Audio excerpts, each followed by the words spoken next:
আজকে আপুর সন্ধ্যা নাস্তা বানা দিলাম একেবারে ঝাল ঝাল আলুদম, তাও ইউনিক স্টাইলে, আর ছিল ফুলকো ফুলকো রুচি। কোনো প্রকারের মাছ মাংস ছাড়াই এত মজাদার নাস্তা। আমার মতো আপনারা যে কোনো সময় বাসায় বানায় খাইতে পারবেন। তো প্রথমে আমি লুচিটা বানালুমু, মানে লুচির খামিরটা বানালুমু। তো আমি এখানে দিয়ে দিলাম 2 কাপ ময়দা, মধ্যে দিলাম পরিমাণ মতো লবণ আর হলো তেল। আর তেল দিয়ে এটা আমি ভালোভাবে মাখায় নিব, মানে তেলের লগে ময়দাটা জানি একেবারে ভালোভাবে মাখায়া যায়। তারপরে একটু একটু নর্মাল পানি দিয়ে আমি এখানে ডো বানালুমু। আজকের আলুরদমটাও কিন্তু আমি কম তেলে করুম, মানে একেবারে তেল কম দেবো, যেহেতু আমার আব্বু খাইবো। ঘরে থাকা ইনগ্রেডিয়েন্টস দিয়ে একেবারে সহজ পদ্ধতিতে আলুরদমটা বানামু। তো আমার ময়দা ডোটা বানানো শেষ, এটার একটু তেল মালিশ করে এখন রেস্টে রেখে দিমু। তো এখন আমি আমার আলুর দমটা বানিয়ে নিব, মানে আমার আলুর দম না, আলুর দম বানামু। তো আলুর দম বানানোর লিগা প্রথমে আমি আলুটারে সেদ্ধ দিয়েছিলাম হলুদ দিয়া, তারপর এখানে আমি লবণ হলুদ আর হইলো মরিচের গুঁড়াটা দিয়ে এটা ভাইজা নিমু। আলুর দম বানানোর সময় আলুটারে ভাইজা লইলে কিন্তু বেশি মজা লাগে, আর আমি কিন্তু আলুটারে বেশি ভাজুম না, মানে হালকা করে ভাইজা লমু। তো এই যে আলুগুলো আমি ভাইজা লইতাছি। বাহিরে হইতাছে বৃষ্টি আর ঘরে হইলো গরম গরম আলুর দম আর লুচি, মানে আর কি লাগে কন্ত।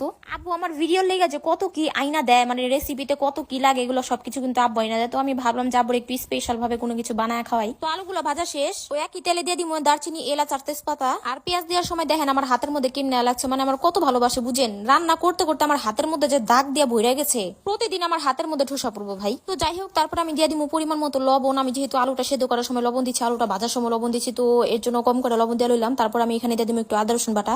কইলাম না যে ঘরে থাকা সব মশলা দিয়ে রান্না করুম, কিন্তু একটু ইউনিক ভাবে। তো পুরো ভিডিওটা না টেনে দেখেন। এখন আমি দিয়ে দিব মরিচের গুঁড়া। আমি একটু ঝাল আজকে কমই দিব, যেহেতু আমার আব্বু খাইবো, তো আমি একটু ঝালটা কম দিলাম। তো তারপর আমি দিয়ে দিলাম হলুদের গুঁড়া আর ধইনা গুঁড়া। এখন এটারে মন প্রাণদা ভাইজা লমু, জানি মশলার কাঁচা গন্ধটা না থাকে। তারপর এখানে আমি একটা টমেটো চাকচাক করে কাইটা লইছি আর টমেটোর পিউরি বানালুমু। তো টমেটোটা আমি ব্লেন্ড করে লইলাম, আর এই যে দেখেন আমি এটার ভিতরে সুন্দর করে ঢেলে দিব। তারপরে মশলা টমেটোটা একসাথে ভাইজা লমু। তো এখানে চাইলে কিন্তু আপনারা টক দই দিতে পারেন, কিন্তু আমি দেই নাই। ওই যে আমি আপনাকে কইছিলাম যে ঘরে থাকা উপকরণ দা বানাবো, কিন্তু আমার ঘরে কিন্তু টক দই ছিল না, তার জন্য আমি দেই নাই। তারপর এখানে আমি দিয়ে দিব পানি। পানি দিয়ে এটা হালকা ভাবে নেড়ে চেড়ে কষিয়ে নিব। তো এই যে তেল উঠা পর্যন্ত আমি কষায় নিচ্ছি। টমেটোটা যেহেতু একটু টক হয়, তো এর জন্য আমি এখানে হালকা একটু চিনি দিয়ে দিব। তো আপনারা চাইলে হালকা একটু চিনি দিতেও পারেন, নাও দিতে পারেন, মানে আপনার খুশি। তো নিজে এন্টারটেইন করার লেগে ভিডিওর মাঝখানে একটু মজা করে কথা কই। সবকিছু ভালোভাবে কষানোর পর আমি এখানে দিয়ে দিব আলু, যে ভাইজা রাখছিলাম যে আলু। এখান থেকে আলু কিন্তু 2-3টা আমি খেয়ে ফেলাইছি, মানে আলু দেখলে আমার খাইবার মন চায়। তো যাই হোক, আমি এটারে ভালোভাবে ভাইজালুম আলুটারেও। মশলাটা লগে আলুটারে ভালোভাবে ভাজার পর এখানে আমি দিয়ে দিব পানি। তারপর হালকা একটু গরম মশলা দিয়ে দিব আমি। আপনারা চাইলে গরম মশলার জায়গায় জিরা গুঁড়াও দিতে পারেন।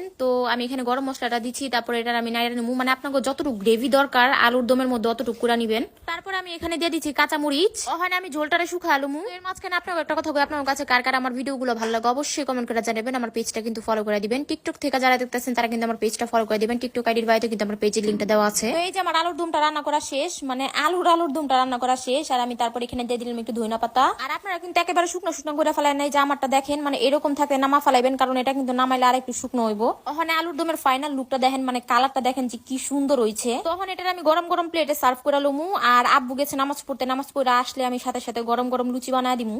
তো এর লেগে আমি আলুর দমটা আগে রান্না করছি। তো এই যে দেখেন কি সুন্দর কালার হইছে, একেবারে পুরো মাখা মাখা। তো উপরে একটু সুন্দরের লেগে, মানে একটু ঢং করার লেগে আমি আবার একটু ধইনা পাতা দিয়ে দিলাম। তো এই যে দেখেন গরম গরম কিউট কিউট আলুর দম কিন্তু একেবারে রেডি। আর রান্না করতে করতে আব্বু বাসায় পড়ছে। তো এখন আমি লুচিগুলো বানালুমু। ওখানে আটাটারে ভালোভাবে মুইথা নিমু। আর আমি কিন্তু এটা ফ্লোরে নেই, মানে এটা আমরা কিচেনে নিয়েছি, কিন্তু এখানে কালো টাইলস লাগায় অনেকে। আমার আব্বু সাদা টাইলস লাগাইছে, কারণ আমার আব্বুর কালো টাইলস পছন্দ না। লুচি বেলতে তো সবাই পারেন, তো এর জন্য আর দেখাইলাম না। লুচিটার এক একটা এক এক সাইজ হয়েছে, কারণ হইলো ওটা আমি বেলছি। তো যাই হোক, এই যে দেখেন গরম গরম আলুর দম দিয়া ফুলকো ফুলকো লুচি, আর আলুগুলা দেখেন কত সফট হয়েছে। এটার টেস্ট এত মজা, আব্বু কইতাছিল যে এরকম আলুর দম আর খায় নাই। তো আজকের এই ভিডিওটা এই পর্যন্ত ছিল। সবার যদি ভালো লাগে তাহলে সুন্দর একটা কমেন্ট করে দিবেন, আমি কিন্তু সবার কমেন্ট পড়ি। তো আজকের জন্য আল্লাহ হাফিজ।